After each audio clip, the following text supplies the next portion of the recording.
good. I think it's worthy of popping something on the beginning, something on the end, and of course, I'll let you see it before we do that. Absolutely, absolutely.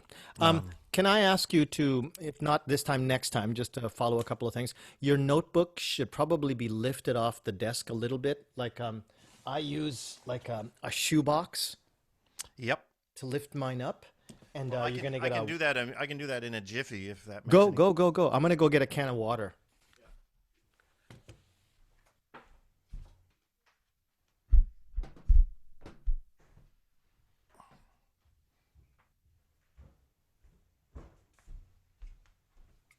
That looks way better, dude. Okay, good. Good to hear. This is, well, you don't need to know what it's sitting on, but hey, this is cool. We got the microphones here. Yeah, okay. That's the Shure, eh? That's what Rogan uses.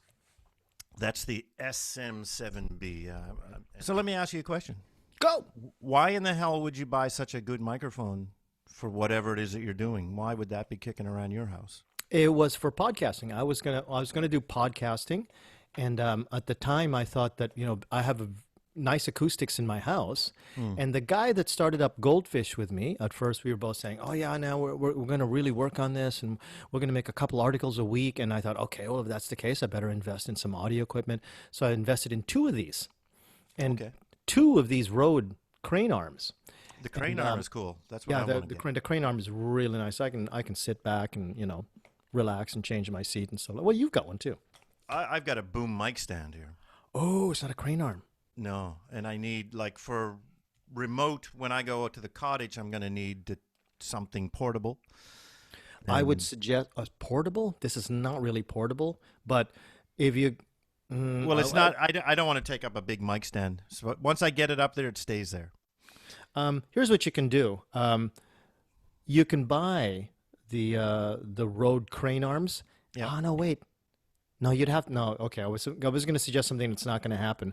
Oh no, wait, you could. Okay, I'll suggest this. Okay. Okay. There are two ways to mount this crane arm on a desk. Okay. One of them is to drill a hole through the desk. Okay. And the other one is to use the C-clamp fitting. Okay. And the crane arm plops into that, and you get both sets of fittings. Okay. With this Rode crane arm, and it's about 9,500 yen. Really good, by the way. Okay, not a bad so deal. If you use one set of fittings or one desk, and then another set of fittings for the other desk, you just have to pull this off. It just really just pops right off, and put it in a bag. Tie it off so then it doesn't pop open, and that's kind of portable. Okay, well I would. It doesn't need to be portable in the sense I'm going to move it around. Just portable in the sense that it's not big. Here's another set. Did you want a crane arm solution? Because I can show you like another solution that I made. I want you to name that item one more time. What's it called? Okay, this is a Rode. Okay, I'll get you the URL for it, but it's a Rode arm. They call it a crane arm. Is that what it's called? I forgot now. It's been like 7 years since I bought it, and that's what I call it. But like, Rode is the company, and as soon as you go into Amazon code JP. Here, let me just go get it here right now. Shopping, Amazon code JP. Good to talk to you, by the way. Yeah, this is fun. Don't tell me they don't make the arm anymore. Well, sometimes the vendors that sell Rode run out of stock and they just temporarily pull it out of listing from Amazon. But that's where I bought this. Basically, if you just go to Rode arm, either here or in American Amazon, you'll probably be able to find it. When I have more attention to focus on it, I'll look for you too. I'll get one. I don't know who's interviewing who. It's not an interview. It's a conversation. Not an interview. Yeah. Well, conversation. Okay. At some point, like I actually would like to interview you. Okay. Because or I could do that tonight because that's actually, if you remember Sunday, that was the actual first topic that I wanted to bring up, and that's a complete reason that I wanted to talk to you. And then I think it came out of my mouth, the word podcast. The word podcast came out of your mouth. Right. And then I go, hey, why did that come out of my mouth? That's a fucking good idea. And then I jumped on it. Yeah. I jumped on it because I've been thinking about it in some form or another. And yeah, the two, there's something that the two of us, I think, have that. I think it'll work really well.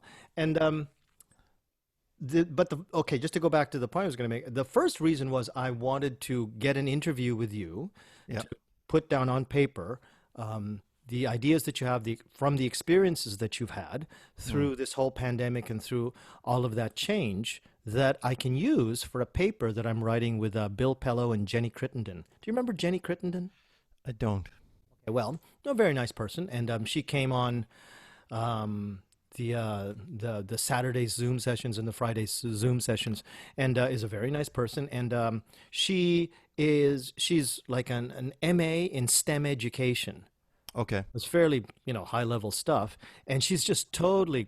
Well, wait, when you say STEM, are we talking like stem cell? Are we talking science? Are we talking? No. Was it? What does STEM stand for? Science, technology. What's E? M is math. Engineering. No? Engineering, that's it. Science, technology, engineering, and math. So she's got an MA in STEM, and she's just totally great. And so we decided that the three of us would actually write a paper because we all have different perspectives. I'm a part-time teacher. Bill is full-time prof at Kindai here in Fukuoka. Okay. And she's an ALT in Fukuoka. We all have different perspectives on what happened these last few months. And the theme of the paper that we wanted to write was the contrast between the inertia that we sense from old style thinking and old style rules and old style institutions versus the obvious agility that's being displayed by certain institutions and certain groups like yours. And because you're the one that headed up OTJ, I wanted to ask you and get your overview on what you thought made OTJ so successful. I'm looking around other Facebook groups, and you put together a group in like 3 months that like outsizes Osaka Jolt. It outsizes Jolt Q. It's bigger than a couple of the Tokyo Jolt chapters, and it is way more active. It's hugely active. The number of posts, I get to see the stats, and it's very, very active. And I look at a few other things a little bit. I have a little bit of a competitive thing in me, so I like to look around. But, you talked about the stagnation or this inertia. And honest to God, there's a couple of things that were going on last year, but one of them was inertia with myself. And this is long before COVID. Right. Okay, we're talking 8 months ago, and I'm like, in my mind, both musically and both professionally, as a teacher, something has to change, and that was like 9 months ago, and there was a gnawing feeling that something wasn't right. And Like you mean just professionally, or you don't mean spiritually, professionally? No, professionally, being bored with what I was doing. Feeling that, kind of knowing younger guys were coming up. I'd have conversations with guys at work, and they're into coding, and they're into, they're into Google Docs, and they're into all this stuff. And I'm like, yeah, that's cool. And, Paul Rain, a coworker's got his own, Well, Paul Rain, right? He's EFL. Paul Rain, right? And I just felt like I'm missing, something's not right. Okay. Now, I can't say that that's what led into this, but there was my own inertia in my own Were you professional unsatisfied with your teaching, though? You mean the results in the classroom? I mean, I hit the ground running a year ago, April, and it got bogged down somewhere in the second semester. I don't know, just the feeling about it. Got over busy, too many things on my plate. Not quite sure. Oh, wait. Okay. How long you been at university now, teaching at university? I'm in year 11 with Oberlin University. Okay. So it's all at the same place. Yeah. Now, I did work at I started out my gig in Tokyo at Tamagawa Shogakubu in Machida, which is a private school. Did that for 5 years, and at the same time opened my own eikaiwa 3 years in. And then my 5-year contract came to an end. And then the university hired me to teach in the Kyoiku Gakubu education department, to teaching children English classes to the education students. But then I got an Oberlin gig at the same time. So those two things were simultaneous. My school was growing, and then Tamagawa changed their whole system, and I just ended up focusing on Oberlin. Okay, so when you say that you hit the ground running, last year, April. Yeah. Hit the ground running in what sense? Because it sounds like you'd already been there like over a year or something. I've been there 10 years at Oberlin. I Okay. was in year 10, year 9, starting year 10, but I was full of energy. My health was back in good shape. I was running, doing some physical activity, Okay. Okay. so I was really, feeling really good at the beginning of the Okay. first semester. And it just, semesters can drag you down sometimes, and Sure. the fall was a particularly, one of those semesters where I was just like, is this it? Mm. So you were And, having kind of like a professional midlife crisis kind of thing, well, maybe? that, and we were also having union trouble. We were having, labor dispute with Oberlin as well, Okay. about outsourcing. So suddenly we had a whole new weight on our shoulders Mhm. as teachers. We had to organize. We had to have meetings. So we were getting tired out from it. We were into, so it just got a little thick, a little heavy, and I felt a little bit like, is this? I don't know. It just felt a bit like something needs to change, and you Then know, it. the, Go ahead. go No, I'm ahead. sorry. And then the spring came along, and suddenly there's the scare of COVID, Right. Okay.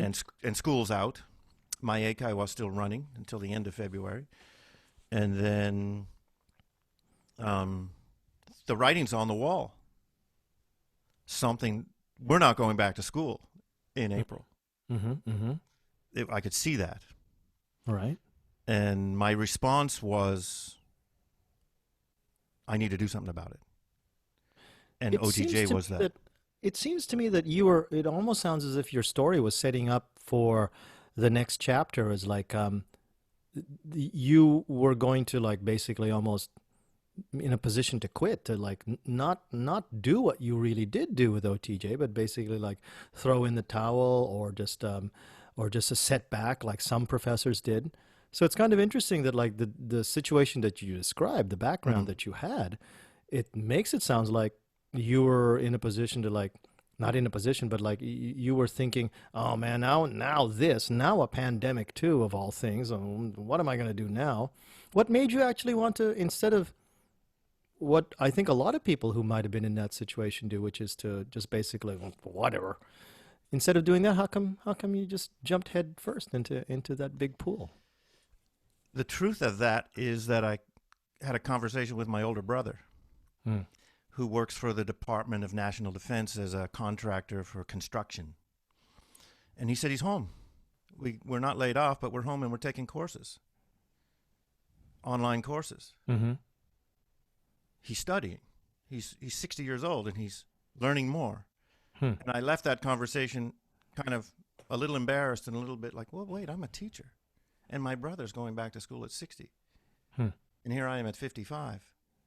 And I walk my dog a lot, and I'm just thinking like, I was a little bit envious, a little bit ashamed of myself. Why am I not doing something Mm-hmm. positive? Mm-hmm. And a few days go by, and I'm like, I need to make a Facebook group. I need to get some teachers together so we can help ourselves get through this. And that's the source, I guess. Had you Of ever done anything like that before? Make a group or suddenly just like, okay, come on, everybody, let's put it all together, kind of thing. Like suddenly bring together a group of people in the same certain, sort of sense. no, not in that, not even close to, no. I mean, I put together bands, but often, to be honest, I usually fall into bands. I don't create them. Then who was your muse or what was the inspiration that said, what I need to do is make a group of people come together instead of like, okay, maybe I should do online courses or maybe I should plant a garden. Why Yeah, was it? well, I did plant a garden as well, but Oh, okay. but the it was really the coming together of that concept of what the conversation about my brother, but Hmm. also I I I have a small experience of putting groups together Mm. on Facebook with bands, either historic Mm. bands. Here's a Facebook group from the band from the 80s. Here's a Facebook group from the current band.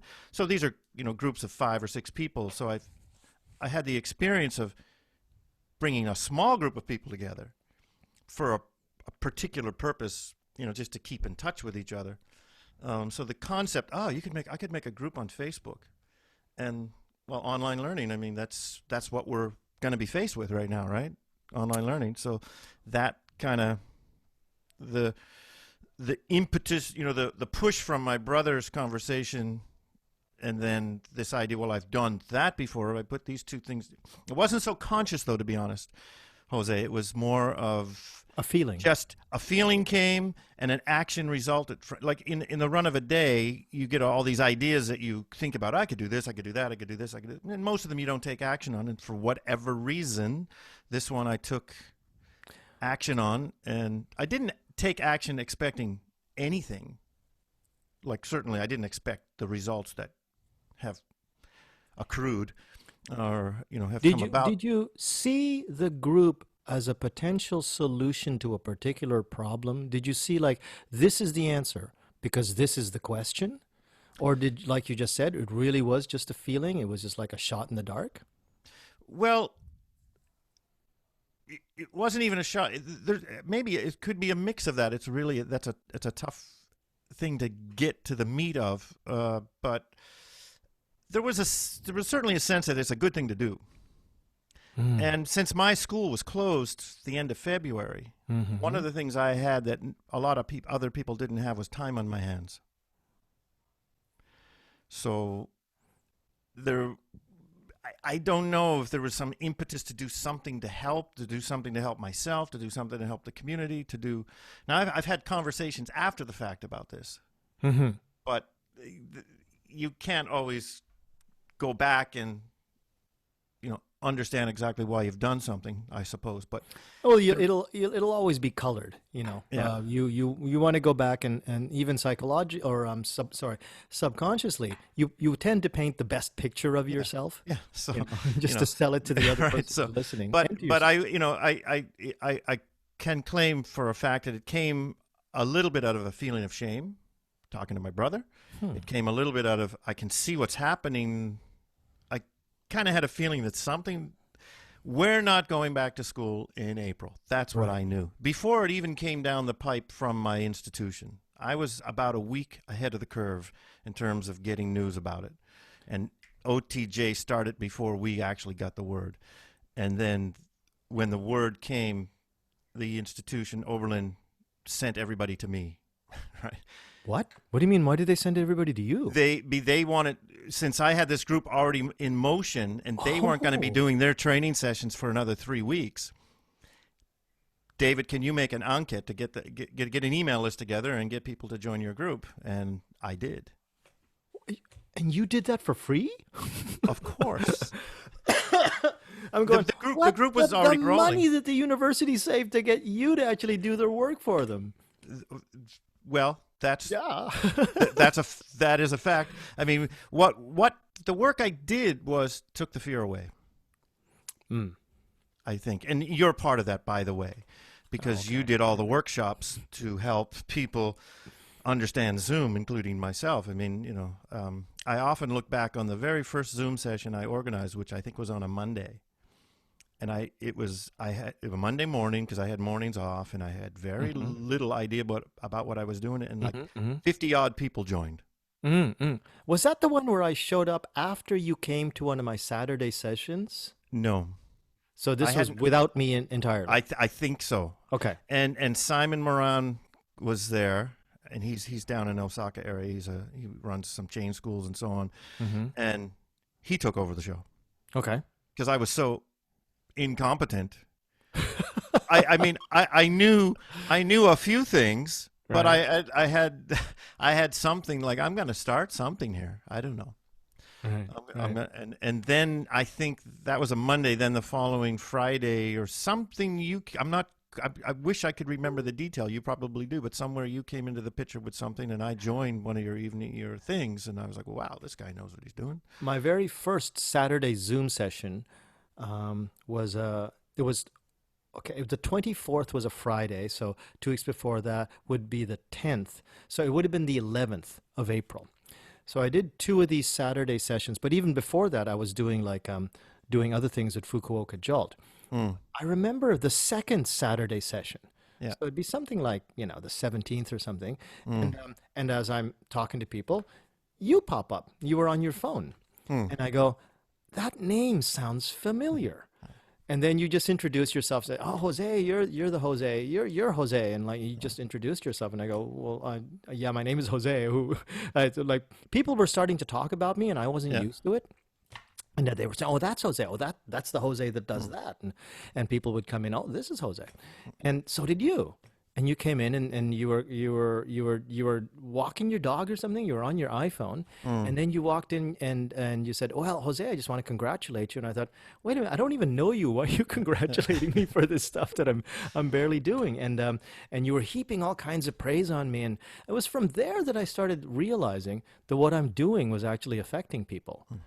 I think, before that, it was just a normal. I don't want to say day in, day out, but it's fairly normal for me to just sort of help people with their computers because I get a lot of phone calls that way because I know my Macs really well. A lot of people use Macs in the foreign community. But this is the first time that like I started actually getting a reputation outside of that small circle of friends. And Well, you were the first one.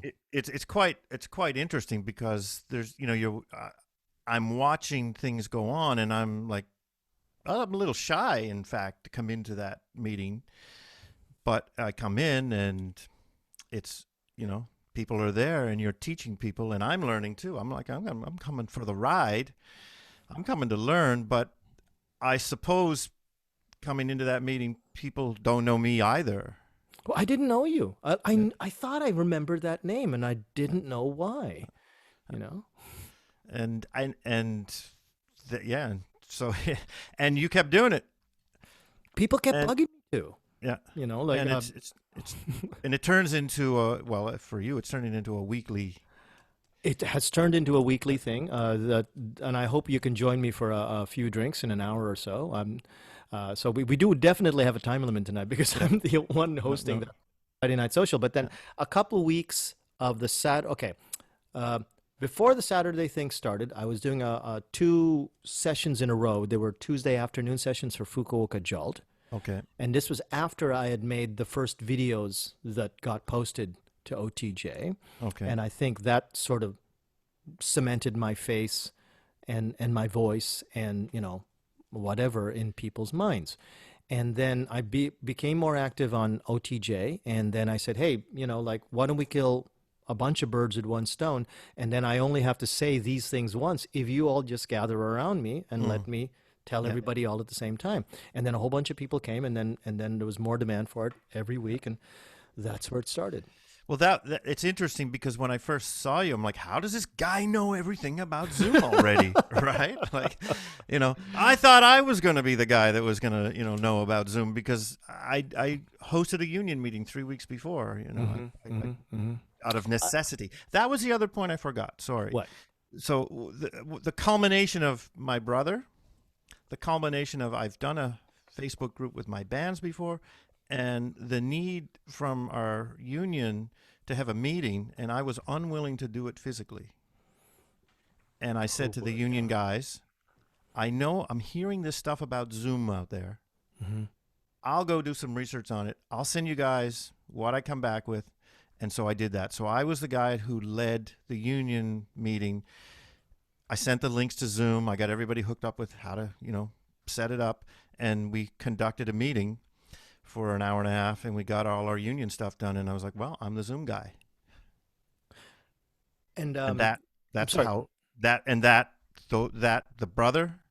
Facebook groups I've had with bands and the union meeting combined and inspired me, I guess, to take it the next step. At what point after you had gotten OTJ started did you realize you have a monster on your hands? A monster. That's a nice word. Yeah, it's a monster. It's a monster. I still shake my head today when I'm driving in my car. And I get a message, and somebody I accepted to join the group comes and invites me to do a presentation in August, and I'm like, what the hell's going on here? So I still don't understand the monster yet. It's still blowing me away. I've got a neighbor who is a coworker at Oberlin.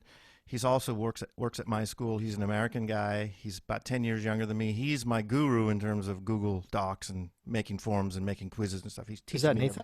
That's not Nathan. That's Nicholas D'Annunzio. Nick Oh, D'Annunzio. I've seen that name too. Yeah. So he's a bit quiet because he got his, he's busy, but he puts his face in every now and then. So we walk and talk a lot. And he's like, "You've done something good here." He's you don't know until you get feedback from people. You don't know what's happening, right? You just do. You just go on every day. Right. So I don't. And my bosses were like, "This is great, David. We owe you a beer." We all owe you a beer, right? And a beer. And it is a good feeling. And one of the conversations I had with Nick out one evening walking was, I've taken a lot from the EFL community in Japan. I've gone to workshops. I've joined organizations, but I haven't done a lot of volunteering myself. It's been take in a good way. I mean, I've gone to things, I paid for things, I enjoy things, and I use that to teach and to become better at teaching. But I haven't been one to, at least for the last decade, I've really just focused on what I do. And so part of me thought, this is my way to give back. This is my way to do the David Paul who spent his whole life giving and giving with. There's a guy who he worked hard. Right. So part of me was like, well, it came into my existence. I guess I created it out of something. Like you create a song, you don't even know where they come from. They just come. I created it. People seem to resonate. It resonated with people. People kept joining, and so now it's like we talked the other day. It becomes a responsibility in a sense. Now, how do you see this as having affected the? Well, I guess you could say that it has in a way through the whole country. I mean, like the influence that OTJ carries from its membership from Hokkaido all the way down to I think you probably have people in Okinawa, right? I would guess, yeah. I can go in and so all the way up and down the country, east to west. How do you think the presence of OTJ has influenced or helped the situation for teachers through this part of this horrible year? Well, it's that, isn't it? I mean, it's honestly, yeah, it's a very painful time. I'm sure everybody feels it in many different ways, but without this organization and without a few other key people, I don't think I'd be having such a good time. So how I think it affects people is I think it gives them hope. Honestly, it gives them the sense that I can do this, and the amazing thing is the people that are willing to share on this makes it so even the least among us feel that we can succeed or to step into this new unknown territory without too much fear. That's about. I'll tell you what, there are many things, but the few things that can come to mind just out of this conversation we're having now, it's a sense of camaraderie, a sense of that there's a bunch of us in this together. Yeah. And it's really important for a human being in whatever they're doing to feel that they're not alone. And I think that's what would have been left if this hadn't, maybe something might have stepped in to fill the gap. But certainly the feeling that, there's a bunch of people that are just like me. First, that's the first feeling. They're just like me. They're just as confused as I am. They don't know what to do either. And then you start exchanging with people. You start talking to people, and you're literally making friends that I don't know if I'm ever going to, I hope I meet everyone. What'd be really cool is that we actually do like a conference, an OTJ conference, where and maybe not all 1,500 of us, but like 300 of us, 400 of us get together, I don't know, somewhere in Shikoku and rent a couple of onsens nearby, and like just everyone just has a good time, and maybe we talk about shop talk. But we made friends. Yeah. You go from just feeling that, I'm not alone, and then we made friends, and then we found out that we're all really, really sharp people professionally, and everyone has a specialty that's really, really good that everybody can learn from. That's what saved me. Just because I was getting nothing from my universities. I mean, still am not getting anything. getting mostly resistance from my universities. Yeah. But OTJ, you, and everybody else was like, it was that helping hand. But mostly it was just the sense that it's okay, you're not alone. I Yep. think that was the best part. I think I'd have to agree, and I experienced that equally to everybody else. There was one, I wish I could go back to it, but somebody made a comment when it became apparent that I was all too human as everybody else is in this group. Because I think some people may have perceived that he must be an expert or something. He put this group together, and I literally know nothing, right? I knew nothing. Don't no, it's not literally. You can't go to the point of literally know nothing. But I know what you mean. But I was pretty so. But I remember she made a comment when she whoever this lady was, and it was like, no, this group is equally as beneficial for me as it obviously is for a lot of other people, because we're all in this together. And that you brought this part of the conversation in makes me think that there are a lot of groups out there in Japan for teacher support, but I don't think any of them could have done something for everybody.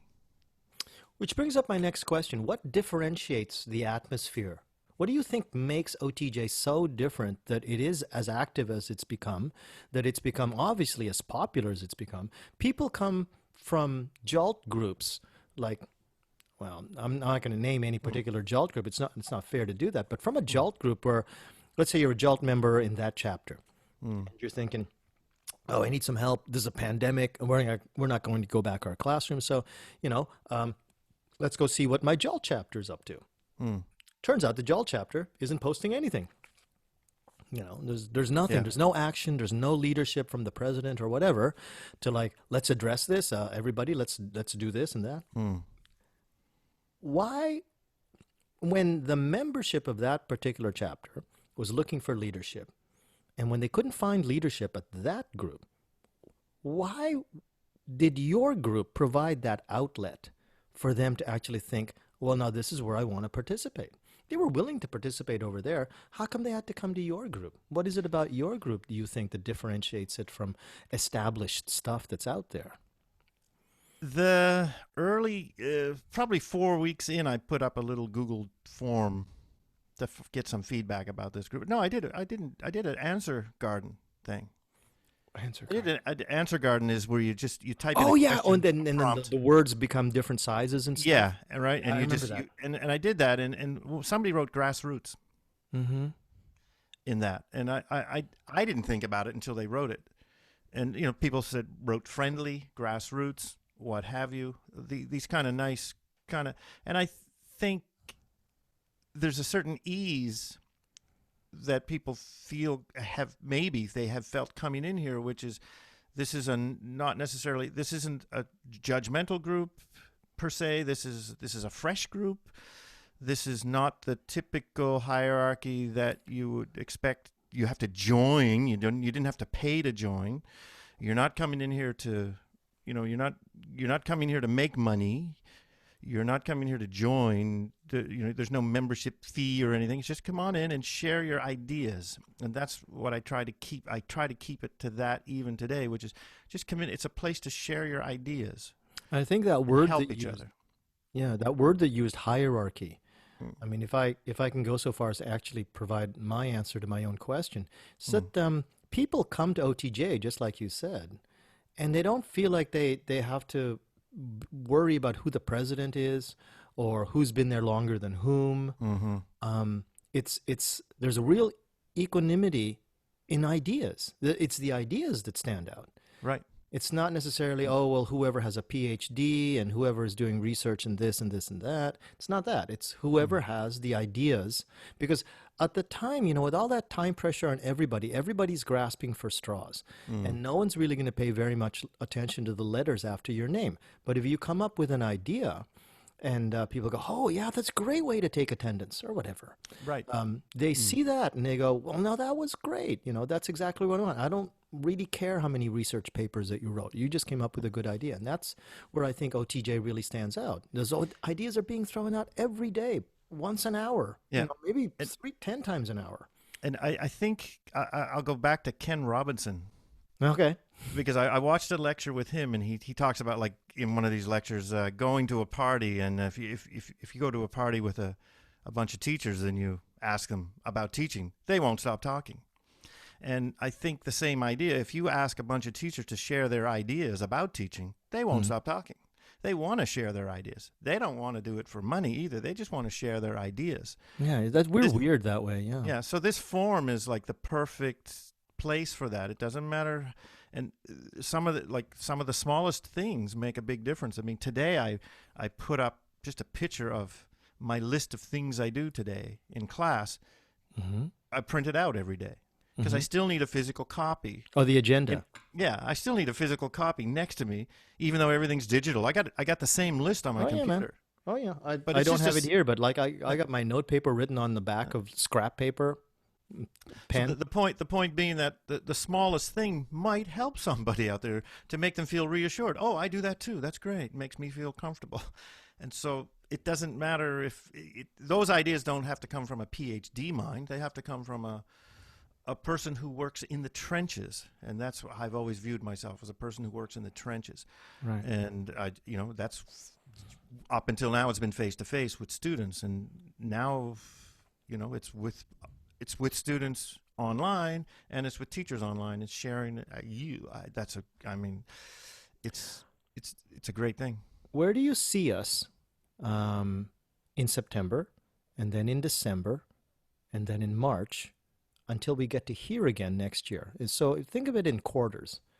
How do you see OTJ evolving or changing, or needing to evolve, or perhaps maybe taking a turn that's inevitable? Like, for example, if you could say, I might not agree, I might agree, but one person could say that, well, once the pandemic's over, who needs OTJ anymore?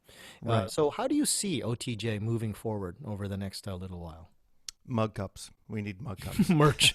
Merchandise. T-shirts. T-shirts and merchandise. A good question, I'd say. And Nathan Curtis Gildart. Okay. Yeah, I call him Nate because I rock and roll with him sometimes. Yeah.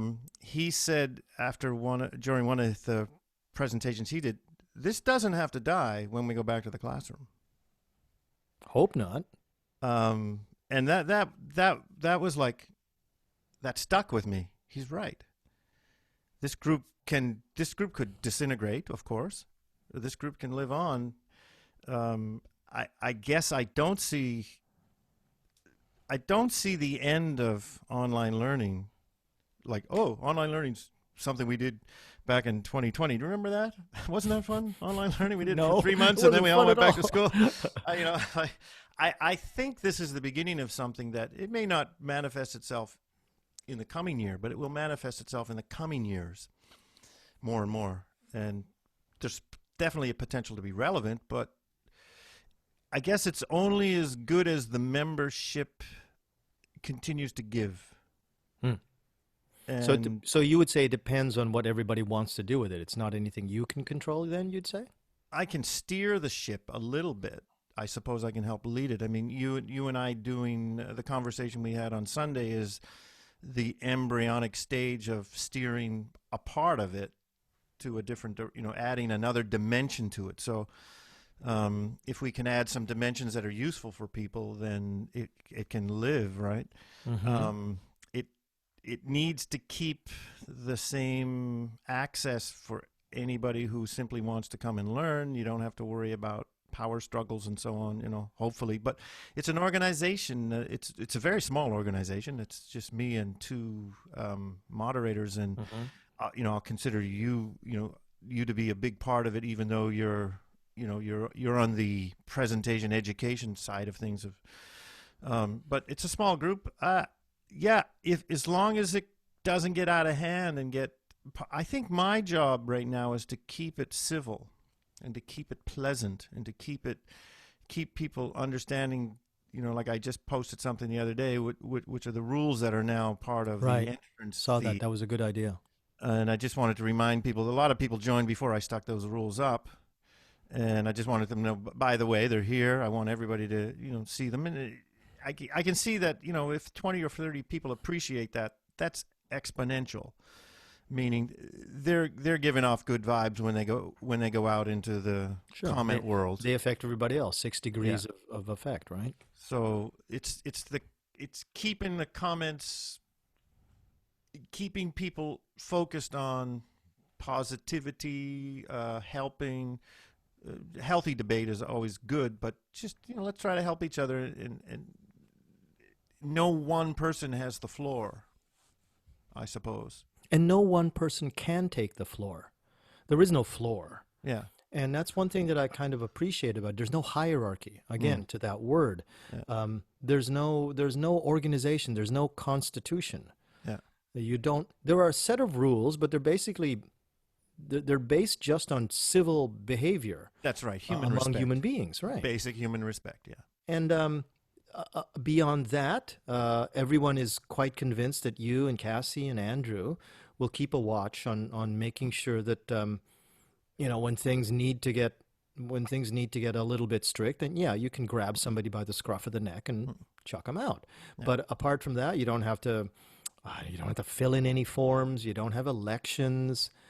You don't need elections. Nobody wants to be elected to anything. Everyone just wants to throw ideas around. My God, that would just make me want to walk away. It's exactly, and that's what I think. If we can go back to that issue about other established institutions and what they did wrong, was the fact that they had these rules that they were handcuffed by, for better or for worse. They couldn't move beyond them. And the institutions themselves made their decisions far too slowly to be able to help people who had to be told within 3 weeks, we're going to go online, or no, we're going to do physical classes, or we don't know what we're going to do. None of that was effective for us, the teachers. And we saw this organization, this I don't want to say free-for-all, but very free-flowing organization where we can at least bounce around ideas while we wait for these decisions to be made. And then we found out it wasn't just for that. It was for camaraderie and all these things. And the stuff that we liked best about it was that, or at least I think that I liked best about it, was when you used the word hope, it was the idea that it gave you hope for change. And I think that there's a commonality between the membership. These are all people that were hungry for change at their own institution or in their own jobs, like you and me. You admitted earlier in our conversation that you were looking for a fresh start of some kind. And people were looking for something to change. And now we have this pretty good group of people who are change drivers. They want to push change wherever they are, or if nothing else, they want to take ideas that foment change and implement them in their classrooms or implement them in their decision-making structures. And I think if, at least you and I, in these conversations, in these podcasts, we play to that hope, we play to that sentiment of change is slow, but change does come, and we keep looking to push wedges into the cracks of these potential avenues of change. That was a horrible metaphor. But if we can keep pushing for change, I think that's what an audience would probably really enjoy listening to.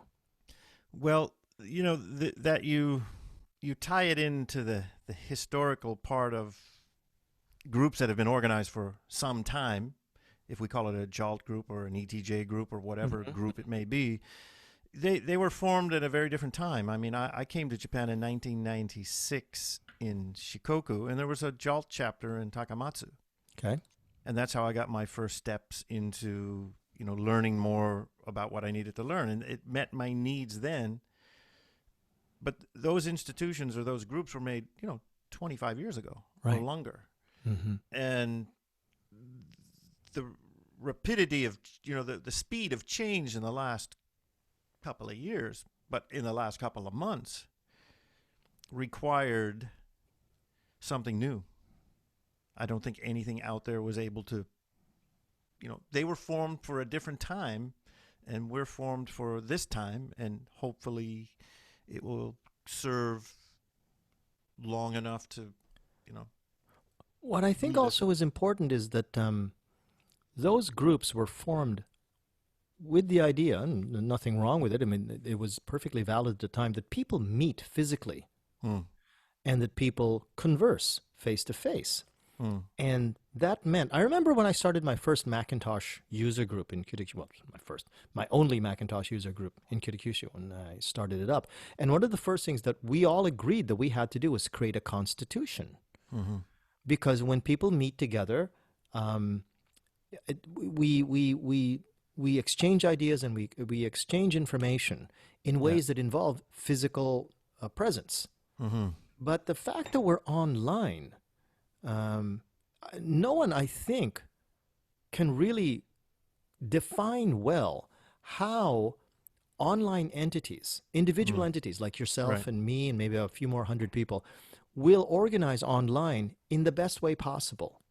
You've proven quite easily that in OTJ that we don't need a constitution, we don't need a hierarchy, as long as people themselves know what it is that they're doing there. But that was so obvious to us in our user group. There was only maybe about tops 20 people at any single time. And with those rules, that was the handcuffing that I was talking about.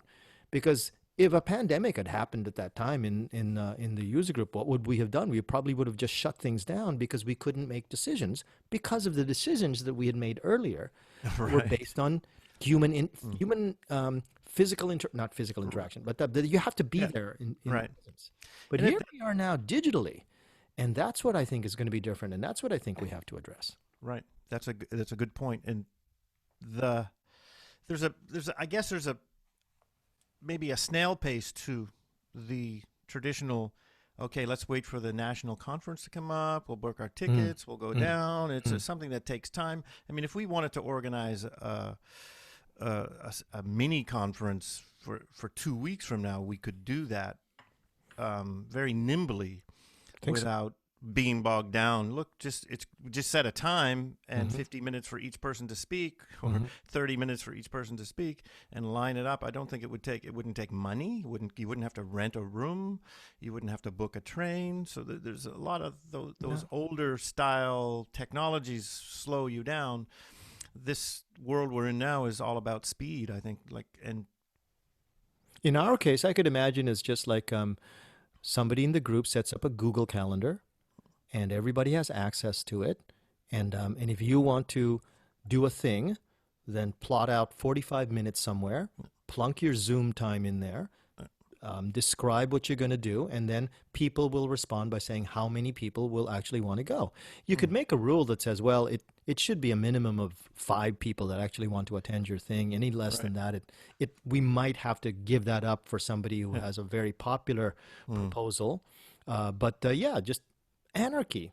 I was kind of surprised, but like how people seem to just almost enjoy the anarchy on OTJ. I know I did. It's like, where's all that stuff? We're scrolling and scrolling. Where's Jose's Friday night social? No, right. No, the early days. I mean, and perhaps there will be a time when this gets old too. But the early days were extremely exciting. Extremely exciting. I mean, it was just, my favorite story is when you admitted, and it was just wonderfully honest of you. You admitted that I think this was about the second week, that one night you were working on the graphics for the group, and the original name of the group was Teaching Online Japan. Something like that, yeah. And it's because you were tired. You didn't realize that you had renamed the group in the graphic Online Teaching Japan. And then you actually admitted it to everyone. And I go, no, that's cool. You think he just effed up, and then he just say, everybody, I just effed up, and I go, oh, that's cool. And I couldn't be bothered to redo it.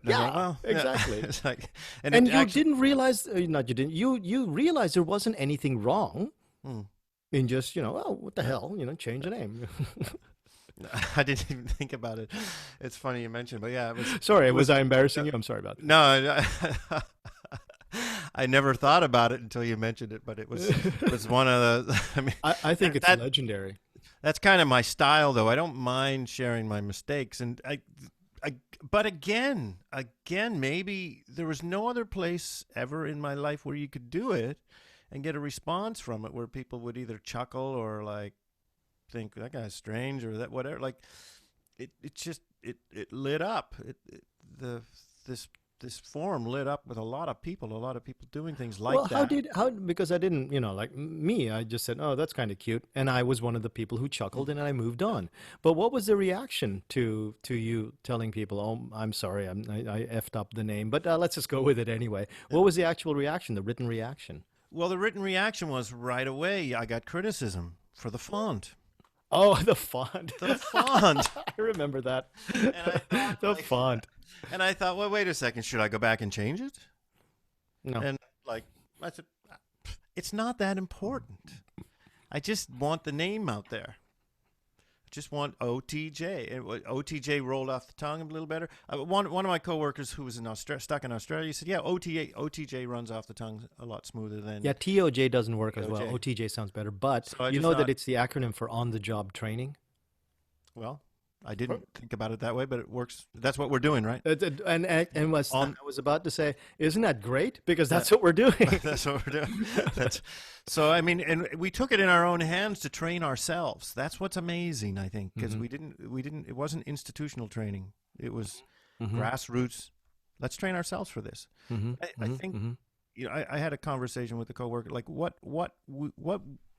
the people I work with at Oberlin University, what we've done for that university, I think, this is my humble opinion, is we all of us teachers there, and I'm sure all of the members of OTJ all over Japan, we've stepped up to the plate.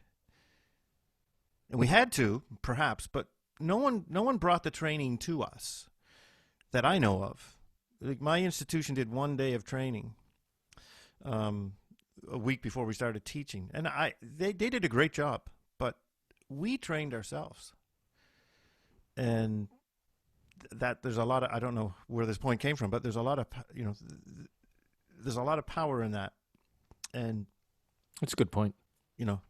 that's what it became. It's a bunch of people. We're going to train ourselves, folks. Hmm. I don't know what's expected out there, but we're going to get ourselves ready. And I can see from a lot of the comments that a lot of people didn't get even half the support I got at my school. Yeah, I would And have some to people say that still don't know what they're doing. it sounds like you did get a lot of support from your school. You were actually getting communication from your school telling you this and this and that. And hey, Dave, maybe you can organize something. That's way more than I got. Well, we have a newsletter that comes out weekly that whether we're working or not, we get that newsletter every week from the two guys in charge of our department. And what I'll give Oberlin credit for is they decided very quickly that they're going to go online. And they made everybody aware of that quickly. And then they gave us 3 weeks to get ready. So we knew they didn't dilly-dally. They didn't, what's the word when you don't make decisions? The dilly-dally's fine. And They didn't hemmed and hawed? They didn't hem and haw. They didn't dilly-dally. They didn't Equivocate? They didn't hesitate. Okay. And they made their decision, and that gave me confidence to move forward in the direction I was moving into with this. And I noticed a lot of other people didn't get that. So that means that this group of people helped each other take things into their own hands. And we were responsible for our own training. And that response, maybe everybody feels that a little bit of responsibility on their own shoulders to. I mean, somebody commented last week about how heavy their workload is. Yeah. A lady. Some people were critical of that, but Oh, yeah, I think I saw that. yeah. But the point is that she wasn't complaining. She was basically saying, I'm willing to take this on my shoulders, but it is a lot of work. I'm getting tired from it, but I'm willing to do it. That's what teachers do. Mm-hmm. And so I think inside this community, it's offered that's what it is. I think everybody feels some sense of responsibility for their own destiny, their own what they have to do to get ready for work, and this just provided the place to. Actually, made me you helped me understand something. That's another thing that I like about the group. It's you don't have a lot of people whining, and I don't think even if you could like look at a post and say, "Oh, that guy's just whining," "Oh, she's just whining," people don't look at it, and instead they see us as commiseration. You know, we're in the same boat together. I'm not really bitching. I'm just telling you this is how I feel, and I'm sure that most of you also feel the same way. And then everyone, or not everyone, but I would probably say the majority, like 70%, 80% of people really do feel the same way. And it's still a lot of. And no one has to over compliment each other, but there's a lot of like good spiritual patting on the back. Like we're just keeping each other up on our feet, and we're helping each other up off the floor when we need to. And I don't think you get that feeling very much from other groups. A lot of it's still about hierarchies and I'm working on my research, and it's very staid. And you just don't get the feel. Like I wouldn't joke around on other groups the way that I joke around on OTJ. Well, that's a beautiful thing, I think. Yeah, That's a beautiful thing because it's a really special thing. It's a rare thing among professionals like us. It's a rare thing.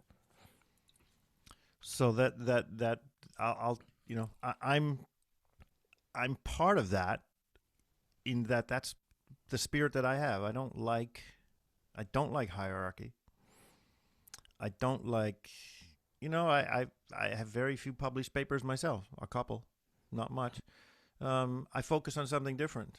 And one of my fears of this group would be is that it got railroaded or got taken over by folks that wanted to, make it another Jolt, make it another. Again, I don't really have anything against Jolt. I'm just not in it. At first, I was kind of thinking, wow, we have so much momentum here, if I might presume to say we. But OTJ has so much momentum here, and it's doing such good for the community. And I thought maybe it should be its own organization. But now, sitting here talking to you, I realize that would be one of the death knells for it. That would be a stab in the heart. Yeah. It should go on just exactly as it is. It's a disparate group of like-minded, not disparate, that's not the word, basically, I'm trying to say it's a bunch of people who only come together to share ideas. People like me, a part-timer with no real, nothing but his BA and nothing but his ideas and his energy to actually provide, and everybody else just brings that to the table, and that's enough. Excuse me, that's enough. That's enough. That's enough. You don't have to have conferences that people don't want to. Okay, if I went out there and I suggested, hey, why don't we do like a thing where we all get together in Osaka and we organize a conference, maybe a few people will come, but it'll live or die just by the popularity of the idea, not because the organization was trying to push it, And I think that's fine. That's how ideas should live or die, whether or not they actually got traction. And there's a slight, what I referred to the other day, there's a slight evolution in how things are rolling. And as long as that remains respectful and so on and so forth, let's just see how it evolves. I mean, the work at hand is educating, helping young people learn, in most cases here, I think English. It seems to be widely, so I don't see that it needs anything more than what it's doing.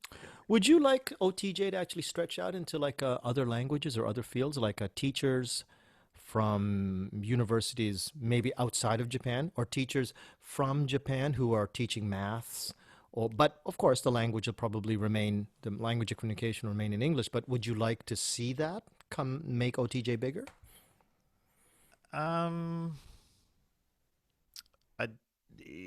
If it goes that, I mean, there's always, human beings always want more, in a sense, but it doesn't need to be more. But if it goes, this is, let me, probably the best way to understand my philosophy is how I run my eikaiwa. In the early days, it was very small, 2 or 3 students. And every time we got new students, I was always thankful. Wow, we got some more students. Oh, that's good. But I was never hungry for a certain number or a certain, I wasn't reaching for the magic number. I was just like, if they keep coming, that means they're happy. That's good. Right. And I think that's, if people keep coming here to OTJ and they find it useful and they can get engaged, if they join and then nothing for them and they leave, that's fine. But if they get engaged, they comment on a post, they like a post, they learn something new, they find this is a place where they can share something that they could never share before anywhere else, and they can then do it. So And many new names, so many new faces. Like yeah, every week is like all of these people. In the first 3 weeks, it was always the same people, right? right. Yeah. It was the same people that you knew, Yeah. and you would meet them on Zoom sessions and stuff. But now, like 100 people a week or whatever, it's just amazing. It's just like I don't know most of these people anymore, and which is fine, you know. Yeah. And so that question came up with the moderators 2 weeks ago Mm-hmm. with Cassie and Andrew. And Cassie was like, I didn't know it was going to be so many people joining from other countries. And I said, well, either did I.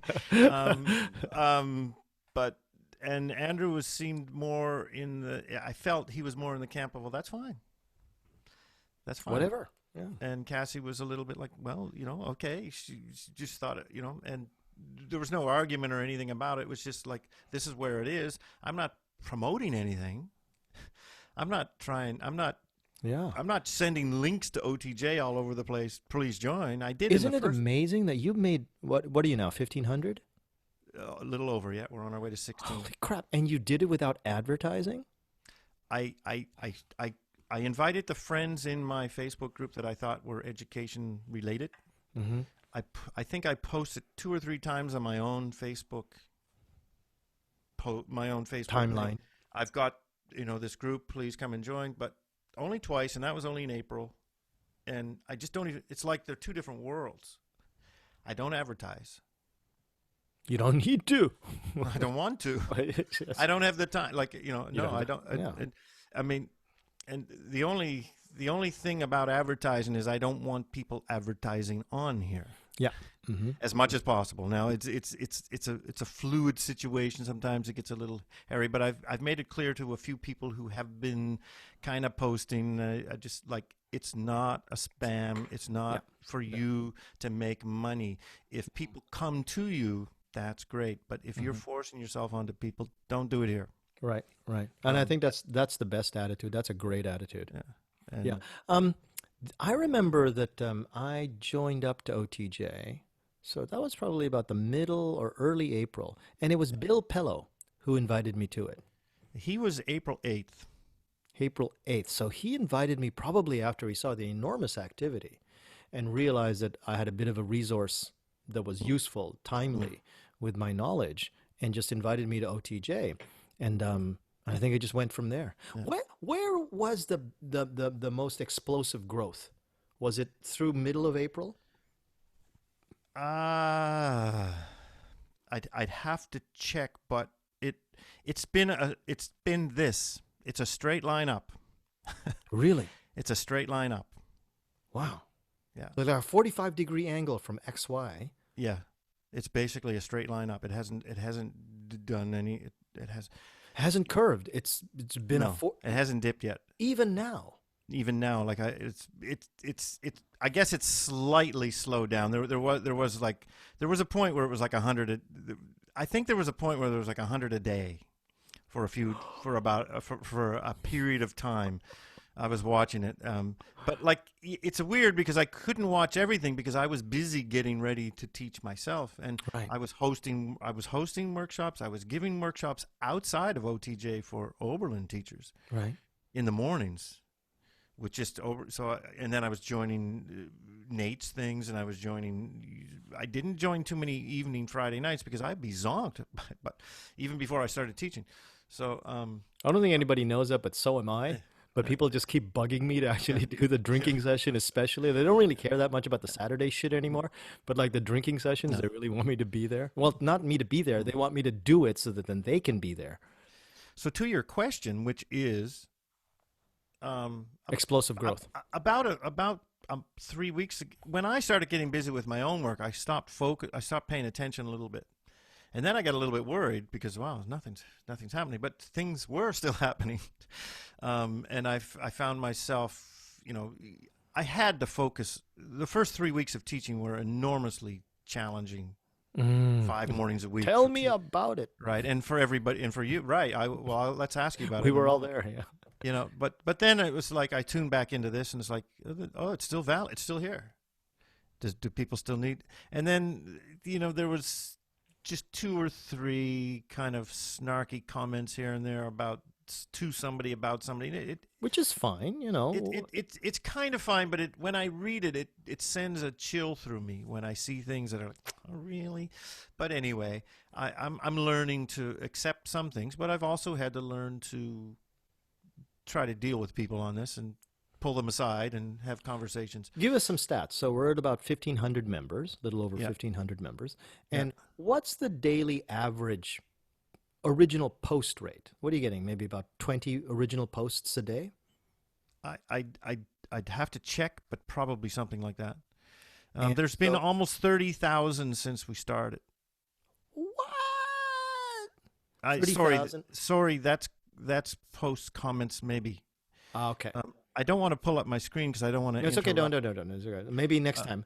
Next time will be a good time for some. But I'd say there's 20 to 30 a day. 20 to 30 original posts per day. Feels that way. Yeah. And we would probably say about 5 comments per post, about average. Some get 0, some get 100, maybe 50 posts. So an average of 5 comments on a post, would you say? I get it. I get the feeling it's a little higher. 10? I'd say 10. Okay, 10. I could find the average on that, but it's okay. I'm just trying to. But 30,000. Yeah. Holy crap-a-loni. That's amazing. Yeah. When I first found out, there's stats on this thing, I was blown away. Like, holy moly. But what else is interesting is the largest core group of people are from Nagoya. Why do you think that is? I want to find out. That's something I'm very curious about. Now Tokyo's broken into, Kanagawa, Chiba, Tokyo. So it's split up. But Nagoya is the largest constituency of members. That's which interesting. Is quite interesting. Yeah, it's very interesting. Yeah. Well, actually, maybe we can make that an audience question at some point. Yeah. Just a few minutes, and at least I want you to know what I'm thinking these days. I would suppose that this is going to take some money at some point, like even just putting up a website or something like that, like funding. You ready to put in a pool of money to make this podcast go somewhere? Depends on what initially I think that the podcast is initially beneficial for the members itself, right? Yeah, you and I want to have fun. That's how we're motivated to continue doing this. But the only way that it will continue is if we serve a need, if we serve a niche, a community. Yeah. Yeah. And obviously the one community that you and I both know well is OTJ itself. Right. And if people like it, then people will listen to it. And if people listen to it, then maybe the other word was monetization.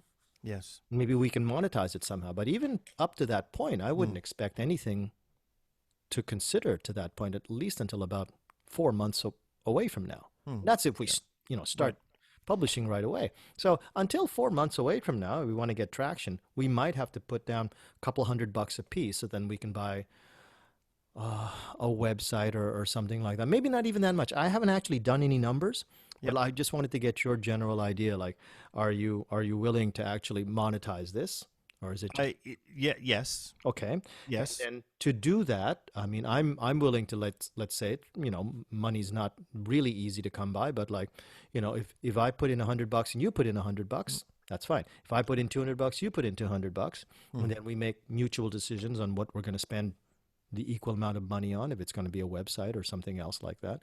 Or just even stuff like if we do have a guest and we're still in pandemic mode and no one's able to leave the house, how do we ship the lav mic? And we got to pay. We got to spend money to do that. That kind of thing. That's not a problem. Okay. Just a couple of things in conjunction with that. I made a YouTube channel. Okay. So I don't know where these things would get posted, but I presume to YouTube. Well, okay. Rogan made his name because it was so easy to subscribe to YouTube and watch him sit there and talk, right? Yeah. So let's. I don't. It's free, right? I don't mind modeling most of what we do on the on the footsteps, on the paths of people who have had success. Success, yeah. So it is a podcast. I know that because I was listening to it as a podcast for a little while. But I think most people, they liked seeing Elon Musk's face, and they liked seeing, I don't know, whoever showed up. And you can name everybody. Everybody's fucking showed up to Rogan's podcast. Yeah. But we also want to make sure that, like that New York Times article said, people want to listen to the conversation. So we want to make it so that it's the conversation first. And I think, well, I don't know. What do you know? What do you think? You know, you want to make it more video oriented? You want to make it more podcast or it can audio? Be both. It can be both. It doesn't need to be only one. It can be like I listen to Joe Rogan when I'm cooking dinner, which isn't very often, but I'm not watching it. I'm listening to the podcast. If I'm walking my dog, I'm just listening to the podcast, no video. But if I'm sitting down at a computer, I like to watch it. So I used both modes of his show, and why not have two modes for this show as well? Sure.